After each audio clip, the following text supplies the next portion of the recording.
What is your personal why and how are you manifesting it in your practice and in your business? My personal why is to make the world a better place and to empower entrepreneurs. You came up with this framework called the 3 Exits Framework. Can you explain how it helps entrepreneurs? The 3 exit framework is there's 3 exits that need to occur before you're out and on your yacht sailing into the sunset. You talk about this $3 million goal. What do you mean by that? That's a really interesting concept. Most small businesses get stuck around $3 million statistically. So the question is why?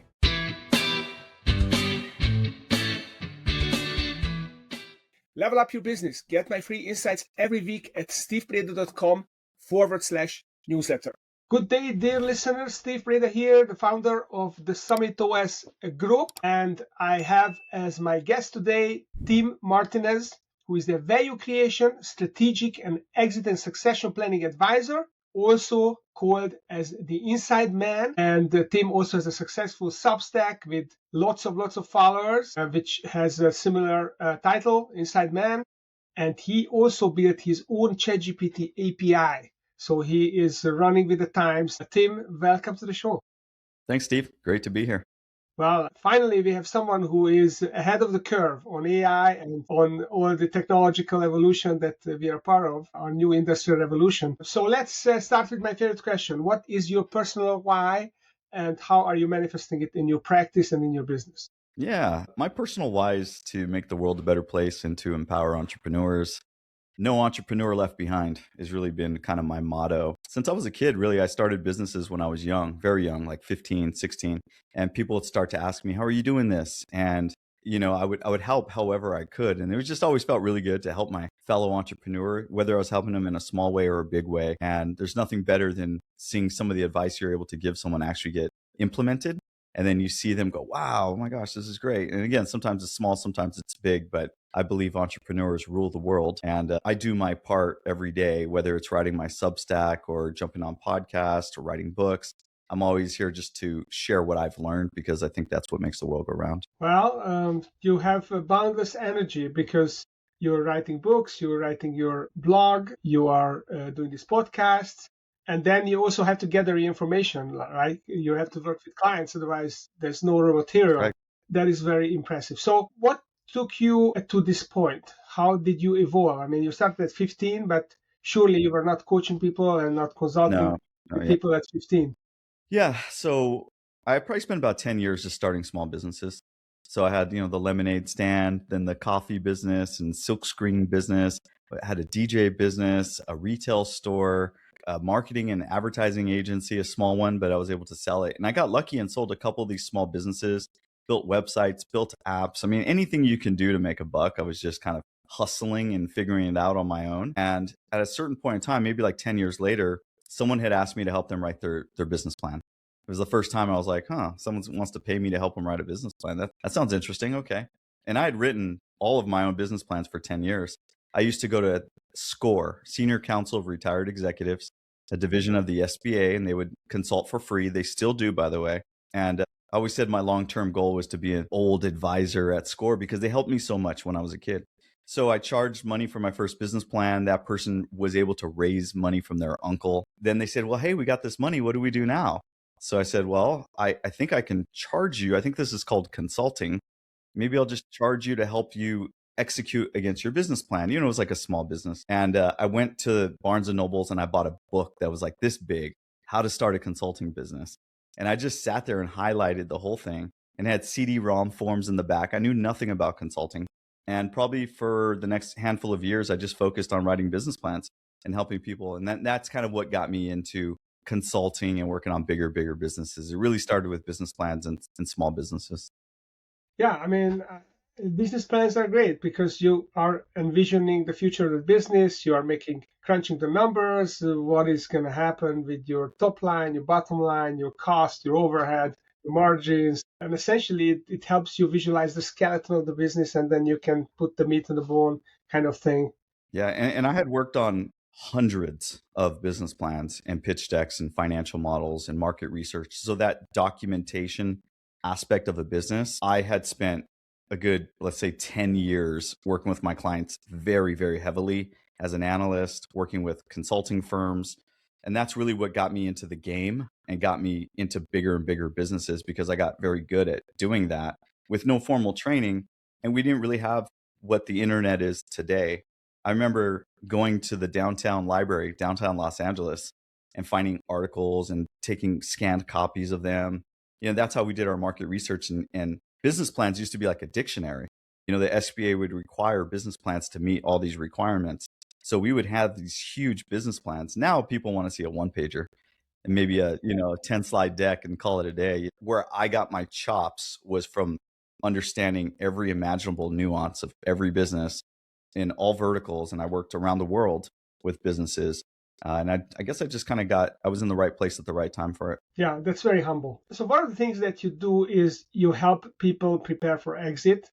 And you came up with this framework called the 3 exits framework.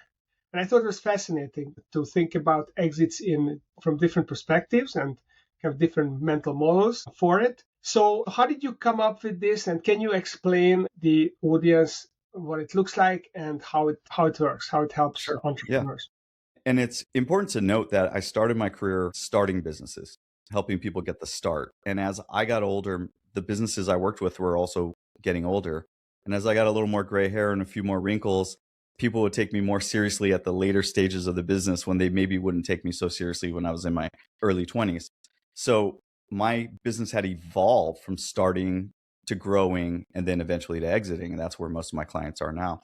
What I've discovered is most people enter the exit planning conversation at the very end, which is, what is my business worth and who wants to buy it? You're right. I need a business valuation is the most common question of like, whoa, what's it worth? But after working with a handful of companies through this whole exit process, you start to realize that there's far more than just the numbers. And the 3 exit framework is there's 3 exits that need to occur before you're out and on your yacht sailing into the sunset. The first exit is the mental exit, which we can talk at length about. It's the role. I mean, it's your identity in the business. It's your, who am I if I'm not the CEO? It's really dealing with, what am I going to do with my time if I'm not running this business? Who am I if people can't just come to me with their every burning question? It's this piece. It's so important. And a lot of people don't want to give up control. They don't even know they're, control freaks, which I'll call them for lack of a better term, but they don't even know that they are that. You got to help them through that. The second exit is really your role exit, because eventually someone needs to run this business in your absence. The whole tenet of selling a business is that you're not going to be in it. You could trail off, earn outs and all that, but eventually you will not run this business. So you have to replicate yourself. And most people, they say, oh, I've tried, but it hasn't worked. Well, you know what? Now is the time for this to work. It's time for us to build our SOPs and our standards of excellence, and kind of got to get someone that could be better than you ever were in that seat. So that role exit is a big part. And that would be true succession. The other part of that is, it's not just the CEO or the owner. A lot of times it's them and their number 1 or their number 2 or number 3, because in many cases, those people also have equity and ownership in the companies in some cases. So we need to get succession in line for multiple roles. And then the third exit is your technical exit. It's the one piece everyone feels like they start with. That is, your valuation, getting your documentation together, running a formal auction process, making sure that you're looking at multiple buyers, whether strategic or financial, and just running a very thorough, formal process that's going to get you the highest valuation possible. And structuring a deal that there's going to be a little bit of give and take. Most deals die because of misaligned expectations. And they're usually misaligned expectations on that final exit. So when you put those 3 things together and someone says, I want to sell my business, or we're thinking about exiting in the next couple of years, I just start first with the identity part. Yeah. And people underestimate the significance of that. Mm-hmm. It sounds like a touchy-feely thing and kind of an afterthought in most cases. And people think that just by earning a sack of money, their life is going to be resolved and all their problems going to disappear. But actually, there are problems at all levels. Elon Musk has probably more problems than most listeners here. Sure. So it's not going to solve your problems, and the identity is huge. I mean, I talk to people. I was also an M&A advisor for over 10 years and sold many businesses and visited former clients and went out with the boat on the river, on the lake. And often this was just the one time they actually used that boat, because they didn't need that boat. They thought they did, but they didn't. And next time the engine wouldn't start and the boat was full of water. or they would go out in a golf course and meet new people. And when they ask him who they are, they turn out to just be a retired rich person, not an interesting entrepreneur or CEO. That's a huge, Yeah. huge Well, change. and with the great wealth transfer, the aging baby boomer, this whole population, there's a stat that says 50% of business owners are forced to an exit, meaning there's some life event that occurs that says you now need to sell your business and get out. And you and I both know that if you're forced to an exit, you're going to be taking a major discount. But those forces can happen when you have a heart attack, or someone in your family has a health issue, or your grandkids and everybody moves multiple states away and you want to go with them. All these things happen. So, our recommendation is just start having the conversation now. Yeah, and I think it's a little bit like saving for retirement. A lot of people keep putting it off, and eventually there's no time left to do it, and then they are in trouble. So how do you even raise awareness with people about this? How do you work with them to prepare this? Can you actually raise awareness and make them feel that this is a real issue? How do you raise? Well, I have my blog, and that's probably where I do most of my conversations about just, I wrote about the 3 exit framework. Any chance I get, any opportunity to speak, I always take it to raise awareness around the subject. My consulting practice, and I work with a handful of other consulting firms and investment banks. Anytime I get pulled into a conversation about exit planning, I usually just pause for a second and just talk about their life goals. Like, what do you really want this exit to do for you? Because there's so many things you can do, and there's a million ways to do it. So what do you really, really want this exit to mean for you? Also, remember, Uncle Sam is going to get his cut. So not everyone's getting the biggest check possible. Usually what we hear is people say, I'm just so exhausted. I don't have any more left in me for this thing, and anything I can get for it, I'd be happy to take, as long as it means I didn't have to put out every single fire. And this is because they didn't build good systems to remove them from the business. Otherwise, they would have been the chairman and just meeting with their CEO who's running the business. That's usually not the case with these owner-operator businesses. And that doesn't mean they're small, by the way. I mean, they could be running a $50 million business and still the choke point where everything has to run through them, and they're just exhausted and burnt out. Do you think that this AI revolution is going to change things? Is it going to make more people exit ready because it's easier to create systems, It perhaps? should, perhaps, yeah. I think it's helping the service provider world be more efficient. So in my world as a management consultant, I'm 10 times more efficient. I'm sure you're 10 times more efficient with tools like the one we're using here. And, it just helps us speed things up. It also, I've noticed people use it as a thought partner, as a psychiatrist, as a best friend. I've seen people just go into deep dialogue like, should I sell my business? Give me 5 factors, right? The ones that are aware of this. The people that aren't, they're a little behind the times. And then from an operational standpoint, yeah, I mean, with the bots and all the many things you could put in your business to make you more efficient. But that doesn't apply to everybody. I would say there's going to be a 10 to 20% group of people that are already on it. They're making it work for them. And there's going to be the laggards that will never touch it. Or is it that, okay, maybe we can be more efficient with AI, but we will have the appetite to do more and there will be more complexity? Some of it we are going to simplify, but we're going to create other complexities that will take the place of the previous complexities. What do you think about Yes. So businesses typically have cycles. So there's usually a 5 to 7 year cycle where a business has its peak and then it starts to trend down. And they usually have some level of innovation that has to reoccur for it to hit another up cycle. And then there will be a down cycle and so on and so forth. So it's always like an up slope and up slope. When you've been in business for 30, 40 years, you've gone through multiple rounds of those cycles, 3, 4 rounds of those cycles. What I'm hearing right now is business owners that are, let's say, at retirement age, they're saying, I don't know if I have what it takes to go through this AI cycle.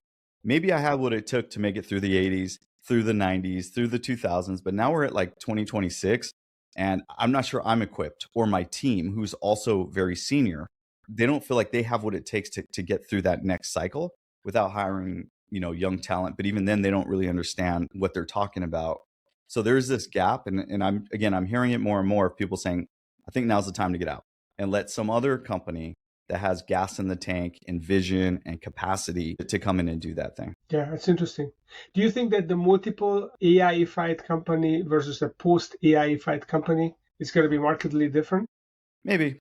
Because it all comes down to revenue. It comes down to the revenue story. It's like, I'll give you a perfect example. You get a company that's doing, let's say a very profitable company, but they have an old CRM. Well, the new company that comes in says, hey, you're already profitable. If we buy you and put it in a new CRM, maybe we could be even more profitable. That's cool. So we don't really need you to put in all the tech. We'll come in and do all that, and then we'll get the upside on that. And just as long as you're profitable. As long as you're profitable, you don't have major client concentration, your business has all the components. A new company with new vision could come in. That would largely be a strategic buyer. The PE buyer, the financial buyer, most likely is going to want to inject capital into your business so you can go and reinvest and build new tech, or become a platform, whatever you're going to be. But that would be a different arrangement.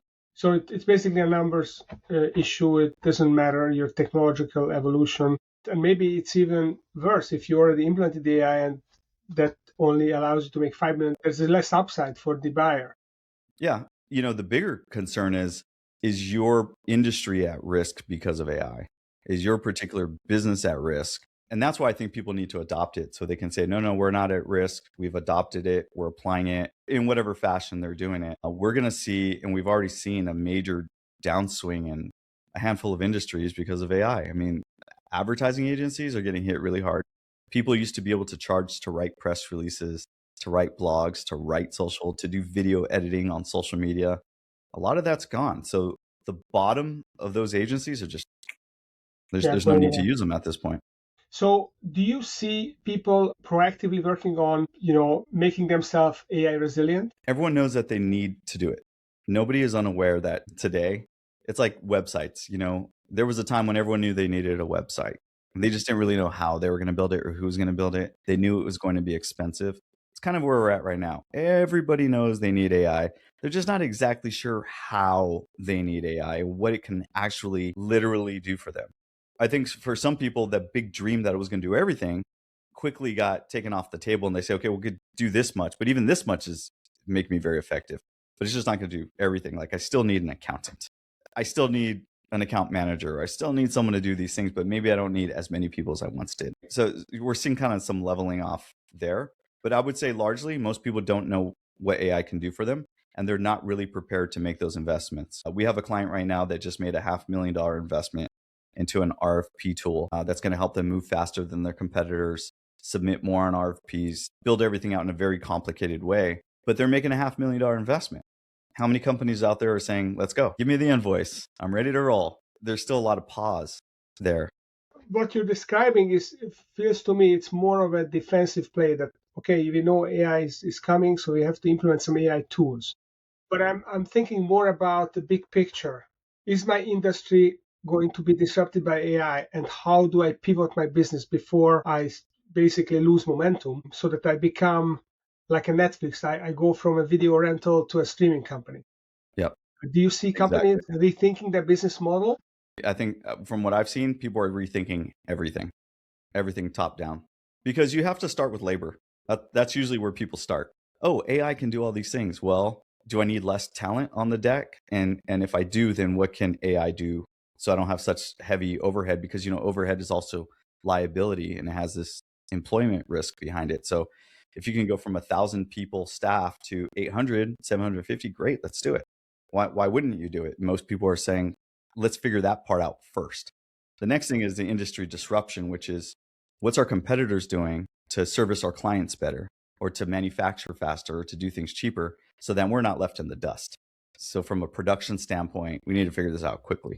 What I would say, what I do is, like, as an analyst, right, as a consultant and advisor, you're coming in, and that's why I built my AI. I built my AI to fire myself. I was basically saying, what I used to do as a management consultant is irrelevant now, because AI is better than me. It's better than me. So let me just build the digital me and not worry about that side of my business anymore. So I just don't worry about that anymore. I don't even really take on assignments that I used to, because AI can do it better and faster. Now, if you want to hire me and allow me to use my AI tool to do the technical stuff, more than happy to. But I will tell you firsthand, save your money. So you're giving it away, or you're just selling? Yeah, it's free. It's free. It's on ChatGPT. What people can't do is sit down and have an honest, sincere conversation and ask them the hard questions and challenge them. That's where AI, it lacks that human component. So I could take a client and say, hey, let's go hang out. Let's go get lunch. Let's go to golf. Let's Bring in your kids. Let's talk to your kids. Talk to the family dynamic. Let's just have a sincere conversation. Let me hold space and create a forum where I can hear people. And that human component is the only thing that I'm working on now. I'm out of the technical side because that part of my job is gone. So fascinating. So does it mean you have to be more of a social animal? I think so. If you're not going to be a social animal and you're just going to sit at your desk, you should just be building software using these tools like Replit or N8N or any of these different, software tools and just go all in. But the way that we used to do it, I mean, you probably see this on LinkedIn with all the bots on LinkedIn. It's not what it used to be. It used to be a place where, a handful of connections and you'd meet people. Now it's just so overrun with the bots. It's like, I don't even want to accept connections anymore. I'd way rather have a conversation like this. This to me is the future. Yeah. But maybe we connected originally through LinkedIn. I don't know how we connected, but we may have connected through a bot, actually. It's possible. Yeah. It's possible. But I will tell you, I connect with like maybe 1 or 2% of people now. Whereas previously, because I didn't get so much inbound inquiries, I would connect with more because I just felt like there was a sincere person who on the other end. Now I don't really know. So I've become very skeptical. Yeah, I'm with you. So let's switch gears here because our time is running, and there are a couple of things that in our pre-interview you talked about. And one was minimalism. Yeah. What is minimalism? How do you do it? And what's a low-hanging way to start to become a minimalist? Yeah, it's kind of like that first principles idea of what really matters. It's essentialism. It's kind of getting down to the one thing. That was my recent blog. If there was only one thing you could do this year, but it would make all the difference, what would it be? And anything that gets in the way of that one thing is just noise. For me, minimalism is really about reduction and kind of getting rid and being aware and cognizant of things that really shouldn't be on your desk, on your to-do list, and using AI tools and assistants to get rid of everything that's low-level activity. If you think of a pyramid, at the very, very tippy top of the pyramid is where the most value that you can add would be. But yet we spend all of our time, if this is a time pyramid, most of our time is spent at the bottom, but the wide part that pretty much anyone can do. So we kind of got to invert the pyramid. And to get there, you have to reduce and extract. To get to your time, you got to keep it very precious. So you're only focusing on the most important thing at all times. It is a very hard thing for all professionals to do. And it's always been a hard thing. But I just take it upon myself and say, okay, well, as a minimalist, I mean, if you were to come to my house and see how sparse my furniture is on purpose, how sparse my closet is on purpose, I'm trying to get rid of options. It's like the Steve Jobs and the black turtleneck. It's if I have just one less thing, because I can only make so many choices and decisions in a given day, let me spend my time on the things that are the most important and most impactful. And that's not always because it's going to put millions of dollars in my bank account. Sometimes it's just, it helps me sleep better at night. So I don't need 50 clients. If I'm going to have 50 headaches, what if I just have 5 clients? And every one of those was one that I felt very good about. And that would allow me to charge more. It allowed me to go deeper with them. It's that concept. Then you're free to see where your scalable opportunities are. It's that story I told you about. I think it was a monk who was carving away at this beautiful elephant. And then someone walks up and they say, hey, how did you learn how to do this? Carving away this elephant in the stone. And he says, oh, I just chip away at everything that's not the elephant. So for me, I have to have a very clear picture of what the elephant is. I have to see the picture in my brain first of like what my life is, what I'm trying to build, how good of a dad I'm trying to be, how good of a husband I'm trying to be, how good of a business partner or a service provider, an advisor. Like this is my life's work as a masterpiece. So let me just get rid of anything that doesn't belong as part of that picture and that image. So that to me is kind of like how I would explain it in my approach towards it is I just get rid of everything. It's not about accumulation. So don't really need more information because AI already has all the information. And anything I'm going to absorb, I have to be very intentional about why am I reading. I see all the books on your shelf. I could show you my bookshelf, tons of books, right? I feel like I've read them all. Am I going to learn anything new? I could also just go back to the books I've read. I try to highlight them and stuff, but it's like, what more do I need at this point? Yeah. So I'm wondering about this idea of a lifestyle business versus a growth business. Mm-hmm. Because what I see is that people who are building a lifestyle business, it's easier for them to be a minimalist because you just do the most valuable thing. You don't have to build the business. You don't have to worry about necessarily all the other people and the systems and the processes and making sure that the quality control, you just do your high value work, and then at the end of the day you can put down stuff and then you can relax. Well, Whereas when I you would get say into this. it, it's different. I would say with the clients that I have there have thousands of employees and hundreds of employees, I still encourage them to reduce and subtract. So even though they are in high growth, high scalable businesses, sometimes the conversation is how many direct reports do you have and why do you have that many direct reports? How are you delegating? How are you giving authority? How are you limiting all the inputs? Because a lot of it is noise in your given day. So how do I make your day a little more silent so you can have a little more peace to make better decisions while you run this highly scalable business, right? Just because you're scaling doesn't mean it needs to be pure chaos. And that is what people think. They think, oh, well, if I'm a scale, then that means chaos. So I'm anti-chaos. Okay, but then let me ask you this. The two of the most successful entrepreneurs of our time is Elon Musk and Jensen Huang. Mm-hmm. Elon Musk runs 6 companies, so Mm-hmm. he's got a lot of direct reports. And plus, he goes deep in each of them.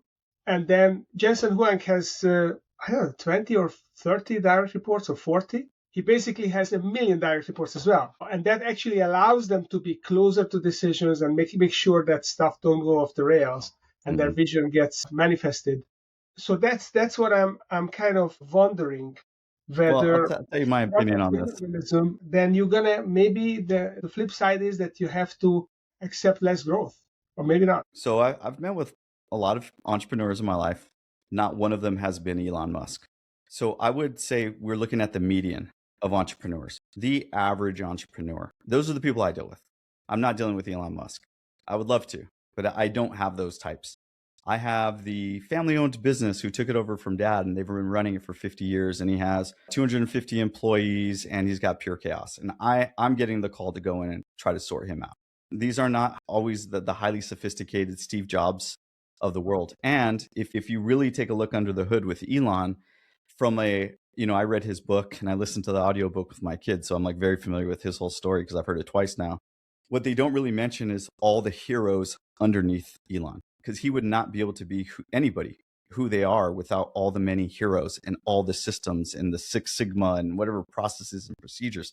That's not to say he doesn't take a deep analytical look at everything, but who are those heroes and what are the processes? I'm far more interested in hearing about his VP of operations than hearing about Elon.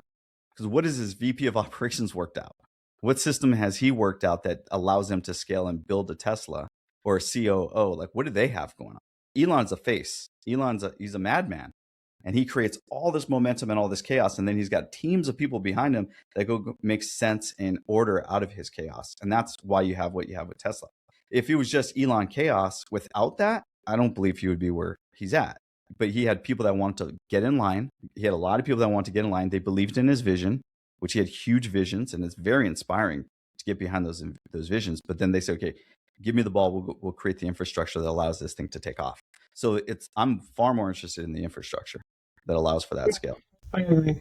I'm just thinking whether there is this kind of dichotomy, because I see that there are many entrepreneurs. When I was an investment banker, until they sold their business, they were not able to have that simple lifestyle that perhaps they desired, because they were building. They were reinvesting, and it wasn't just reinvesting their cash, they were reinvesting their time. So every time they simplified, there was the opportunity cost of not using that time to improve their business. So they plowed it back in. Well, it's kind of like that E-Myth is a bit skewed. It's almost like E-Myth is a myth. E-Myth is a dream. It's a dream that you can work on your business and step out completely and everything about it. It doesn't really work that way. If you're going to be a successful entrepreneur, you're going to be late nights, long weekends, and you're going to feel like every major problem is your own because you're going to take all the legal risks. So I'm not telling people not to scale, not telling them not to have chaos. What I'm trying to help them do is get clear on what they consider to be important. And not get killed in the process. Not get killed in the process. Not get divorced. Statistically, that will happen. The more successful someone becomes statistically. Yeah, it does. Because our time becomes much more valuable, and at some point it's going to be really hard to say no to the $1 million hour to spend that hour watching Netflix with your spouse, right? Mm-hmm. It just feels harder to do. Exactly. Yeah. That was good. All right. Well, I enjoyed this tremendously. Yeah, So one more question that I have to ask you. So you talk about this $3 million wall. What do you mean by that? That's a really interesting concept. Yeah, so most small businesses get stuck around $3 million statistically. So the question is why? Why do they get stuck there? A large majority get stuck, and it's because they create a lifestyle for themselves around $3 million. They're taking enough off the table that they would never be able to find a job that would be able to replace that type of income.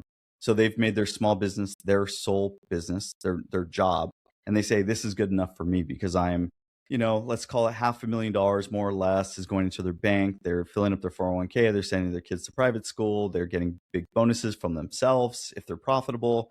They don't really see the need to take more risks or double down to go past that wall. And I've seen many businesses kind of stay there. They'll go fluctuate up and down through the years, but more or less they'll hit that wall. They could stay there for 20 years and never make any progress. It's not until they put on new thinking and say, we're going to grow through acquisitions, or we're going to target a different market, or, the new products, we're going to innovate in some way, but that takes extra gas in the tank. And sometimes a lot of entrepreneurs, once they hit that first level of success, they say, this is good enough for me, because it usually takes them about 5 to 7 years to get to that first major breathing point. You're not hungry enough anymore. Exactly. Someone has to be a little crazy to want to still eat more, even though they are already full. If some people are just wired that way, some people are just more, and no slight against them. They're never satisfied. I always want more, another dollar, another nickel. Like if they saw a nickel on the floor, they would stop and pick it up. Like I want every piece of everything. And those people are usually the ones that go and go and go and go and go. They're usually the ones that just keep going because it's an insatiable appetite. I'm not talking about people that get, I don't want to call it lucky, but sometimes things do fall out of the sky. Sometimes a big client falls out of the sky, or an opportunity just opens up, and people are smart enough to buy their competitor when the competitor approaches them. Or sometimes they make these little things and that gives them a leap. I'm not talking about those people. Those are outliers to me. I'm talking about your average entrepreneur that built a $3 million business on his own with no major clients falling, just hard work, blood, sweat, and tears. The average Joe, that person typically gets stuck around that 3 million. Yeah, that's interesting. Fascinating. All right. Well, if you don't want to be stuck around 3 million, you want to get to the next level, then reach out to Tim and check out what he's doing. So where can they find our listeners? Where can our listeners find you if they like to learn learn about you and learn, read your Substack, read your books? Where should they go?